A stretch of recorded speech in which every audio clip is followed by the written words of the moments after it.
നമസ്കാരം. കേരള വാർത്ത ഓൺലൈനിലേക്ക് സ്വാഗതം. വാർത്തകളുമായി ഞാൻ രേവതി. തൃശൂർ.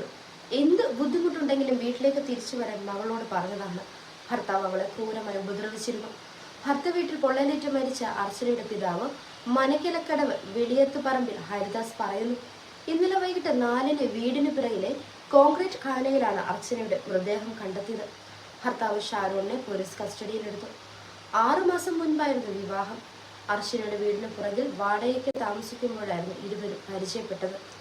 അർച്ചനയെ വീട്ടിൽ നിന്ന് ഇറക്കിക്കൊണ്ടുപോയി വിവാഹം കഴിക്കുകയായിരുന്നു. വീട്ടിലേക്ക് ഫോൺ ചെയ്യാൻ മകളെ സമ്മതിക്കില്ലായിരുന്നു. അവൾക്ക് അവനെ പേടിയായിരുന്നു. വിവാഹശേഷം വീട്ടിലേക്ക് വന്നിട്ടില്ല. പഠിക്കാനുള്ള ബുക്കുകൾ ഞാൻ കൊടുത്തയച്ചിരുന്നു. കഞ്ചാവ് കേസിലെ പ്രതിയായിരുന്നു ഷാരോൺ. ഈ ബന്ധം വേണ്ടെന്ന് മുൻപേ പറഞ്ഞതാണ്. മകളെ നിരന്തരം അവൻ ഭീഷണിപ്പെടുത്തിയിരുന്നു. ഹരിദാസ് പറയുന്നു. ഗർഭിണിയായിരുന്ന അർച്ചനയെ മാട്ടുമല മക്കോത്തുള്ള ഷാരോണിന്റെ വീടിന് പുറകിലെ കോൺക്രീറ്റ് ഖാനയിലാണ് പൊള്ളലേറ്റ നിലയിൽ കണ്ടെത്തിയത്. ഷാരോണിന്റെ അമ്മ പുറത്തുപോയി തിരിച്ചു വന്നപ്പോഴാണ് അർച്ചനയെ മരിച്ച നിലയിൽ കണ്ടെത്തിയത്.